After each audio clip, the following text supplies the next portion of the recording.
Welcome back to the entertainment capital of the world, Las Vegas, Nevada. At the half, the United States 61, Canada 38. We're just about ready for the start of the third quarter. But first, we welcome you back courtside here at the Thomas and Mack Center in LV. Rick Hamill and the coach, Fran Fraschilla. And Fran, it is time for the Nike first half highlights. And it wasn't a total highlight fest. We have Dominique sitting right behind us. It wasn't the human highlight film all over again, but there were some good highlights. Here's one from Kobe. We talked about the pressure defense. Kobe Bryant will be this team's perimeter stopper once they get to Beijing. There's a good example of the rip it easy too.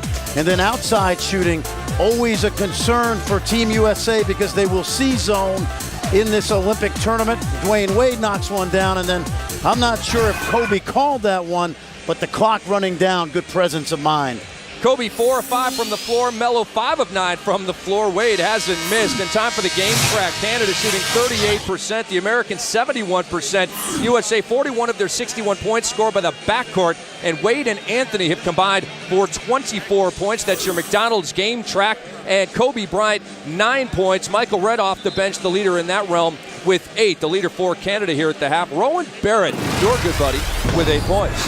Played at St. John's, a veteran. Team USA, Rick, with 10 turnovers that first half. If anything, they were almost too unselfish, trying to look for each other. And it's interesting because Mike Krzyzewski said earlier in the week, you don't select a team, you become a team. And this is the beginning of that last part of the winding road of 3-year commitment. So some still kinks they need to work out, particularly on both ends of the floor. So we're underway in the third quarter. Kidd down low to Howard, and Dwight Howard is gobbled up, but a foul is called. Canada wants a jump ball, and Dwight Howard wants himself a couple of free throws. Dwight Howard pretty quiet in that first half, just 2 points, 3 rebounds. But we'll see Big Dwight at the line. Only 22 years old. I'm not sure he'll necessarily be a focal point offensively, and that's why I think early on, Mike Krzyzewski making sure he gets a touch. How about Joel Anthony not giving an inch and just trying his best to suffocate Dwight Howard right there? That was pretty impressive defensive play. You look at Michael Beasley, you look at a healthy Dwayne Wade, Sean Marion, Joel Anthony, who played, as we mentioned, a lot at the end of last season, and Eric Spoelstra, his first year as a new Miami Heat coach. I saw him this week at Team USA practices. Dwight Howard off the heel with that one, and a lane violation on the United States called on Kobe. There's Levon Kendall. Dwight Howard led the NBA in free throws attempted last season. Didn't shoot all that well, right around 60%, but did shoot 67% from the free throw line at the Tournament of the Americas last year. Kobe dogging Fama-Timmy, gets by him, out of bounds. Where are we going? It'll stay here. 6 on the shot clock for Canada. It's interesting you mentioned Kobe, and you saw a little bit of the hand checking. They asked the FIBA officials this week, the players asked them, what can we get away with at international play? Because, as you know, no hand checking right now in the NBA. That's Levon Kendall's shot. He's a good elbow jump shooter. Missed that one. Melo back for the U.S. Two-time All-Star goes in, can't score, just rims off for him. Melo fighting underneath, it's out of bounds. And it's out of bounds off of Joel Anthony. And Carmelo Anthony, he's fired up for this third quarter. Second quarter, all U.S., 31-14. They outscored Canada. Turned a relatively close game into a blowout here. A 23-point lead to start the third quarter. Well, this is what we expected, but remember, Team Canada, not the level of competition they're going to see once they get to group play. In fact, Canada beaten by Croatia last week, relatively soundly, and only squeezed by a weak Korea team. And Rowan Barrett gives it to doubles with 10. He's looked good in this basketball game. Canada within 22. Melo for 3. Way off with that shot. Here's Barrett. Carmelo Anthony shot 58% from 3 here in Vegas last summer. Now he's guarding Levon Kendall. His one Achilles heel is on the defensive end, but Melo gives you so much in terms of international play because of his ability to be so versatile offensively. Anderson split the defense right there, out of bounds off of America, and it'll be 2 seconds on the shot clock for Canada. There is Carmelo. He'll be playing without Marcus Camby this year.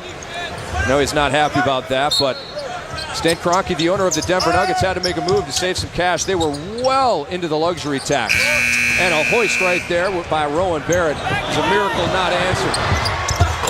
Wade, they were trying a little all-star game play right there. Melo cleans up the mess. See, and you're not going to do that once you get to the point where you're playing Greece, Spain, and Argentina. That's what I mentioned earlier. Dwayne Wade's got the opportunity to go to the rim, take the 2 points. And it gets back to this team being maybe too unselfish at times. Jermaine Anderson, nice move to the hoop. He comes up wincing. You know, it's interesting. You know, one of Mike Krzyzewski's big issues, as you see the block right there, is, you know, sometimes the more talented your team is, the harder it is actually to coach. But this team is very committed to playing together, accepting roles, guys that are leading scorers, obviously the great players in the league who can really put points on the board, deferring to each other. Kobe, the defensive stopper. D. Wade, the 6th man. LeBron, the playmaker. Jesse Young in for Canada. Joel Anthony will have a seat.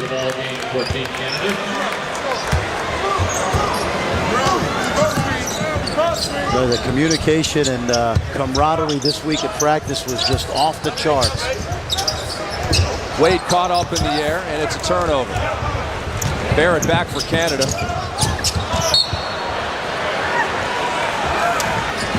And you mentioned practice.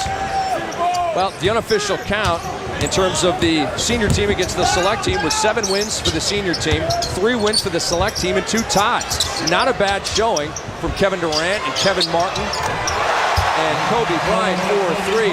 Kevin Love and O.J. Mayo and all the young guys were probably going to be on Team USA here coming up in the subsequent years. Very much so. In fact, one guy that really impressed me was Rodney Stuckey of the Pistons. Just a terrific couple days of practice, and they did not back down from these guys. You see right here, Kobe out of the corner. That's a mid-range jump shot by his standards in the NBA. Gets 3 points for that, but the young guys really took it seriously, and you're exactly right. Anderson nails the 3. In fact, I talked to Jerry Colangelo before the game, Rick, and he said that he thinks that something positive has really started because of these guys making that 3-year commitment. So it'll be very interesting in 2012 as they head to London. Not only who the coach will be, but the makeup of the team. And I think Jerry Colangelo needs to stay on through one more run. Barrett, just in and out. Unlucky on that 3-point attempt. Dwight Howard pulls down the rebound. We will see. See, that's just a little too sloppy right now, and it speaks to that unselfishness, trying to get everybody involved. Young and Howard were tangled up, and that fouls out Dwight Howard. And speaking of manager-director Jerry Colangelo, he said, and I quote, "Of all the things that have happened in my life," by the way, he's a Hall of Famer, "this is potentially the crowning moment for me.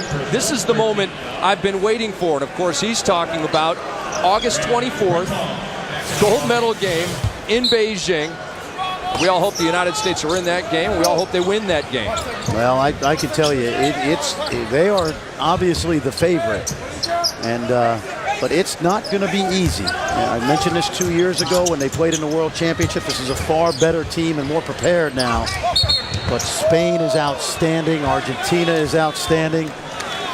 We talked about Greece, Lithuania. There you see Jerry Colangelo, the architect. And I mentioned, Rick, I don't think Coach K, there's no way he'll be back and make that 3-year commitment. But I'd like to see Jerry Colangelo stay on through one more cycle to create that continuity that's being built up right now by virtue of these 3-year commitments.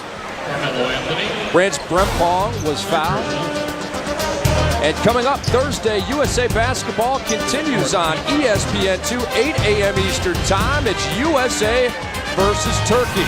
And the next game coming up from Macau, it's Friday, 8 a.m. Eastern Time, the United States against Lithuania. USA pre-Olympic basketball right here on the ESPN family of networks. The subsequent 4 will all be on ESPN2.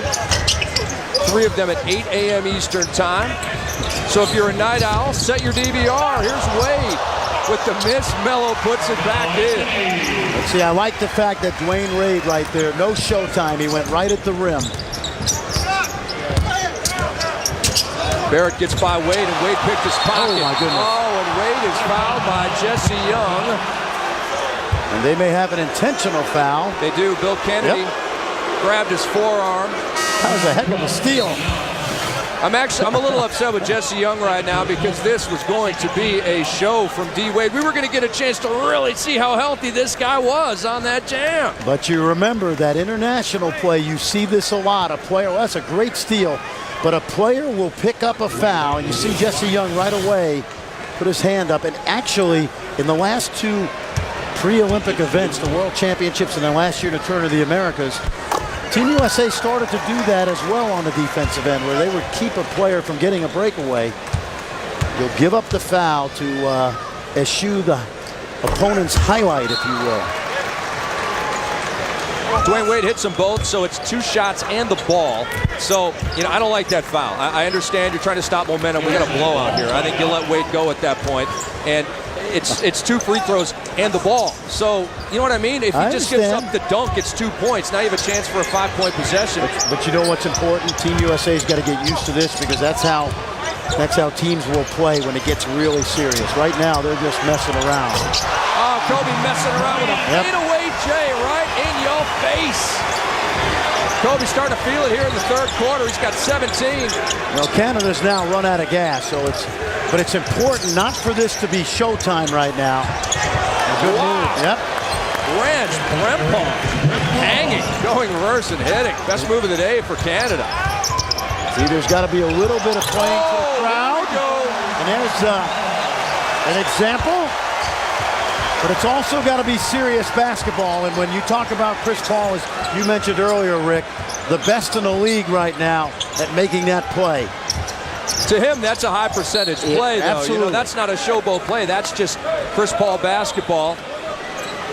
Dwight Howard makes no mistake when you get it up over the rim like this. These guys know. You take a look at Kobe now at the fadeaway. Good, solid defense. This patented fadeaway move. But you're absolutely right. If you play with Chris Paul, you got to play with both eyes on the ball at all times. Nice take by Jesse Young right at Carlos Boozer. The bucket for Canada. Chris Paul, nice feed. Carmelo hanging, and he's fouled. Chris Paul. And Team USA flexing here in quarter number 3. All U.S. players have scored except Jason Kidd. Of course, he's the distributor. USA 76, Canada 49. We step aside, but we'll be back in a second.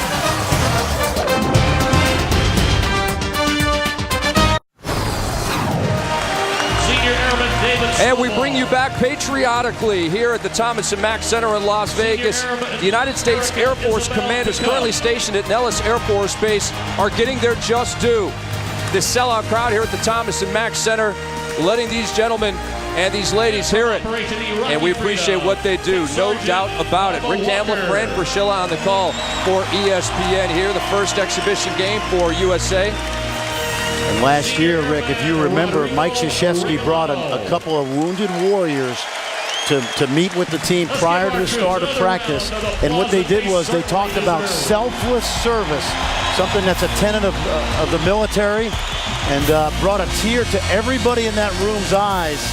Guys that have been wounded in the war in Iraq that still want to go back and defend their country. And there's a lot of pride on that USA bench right now for obvious reasons.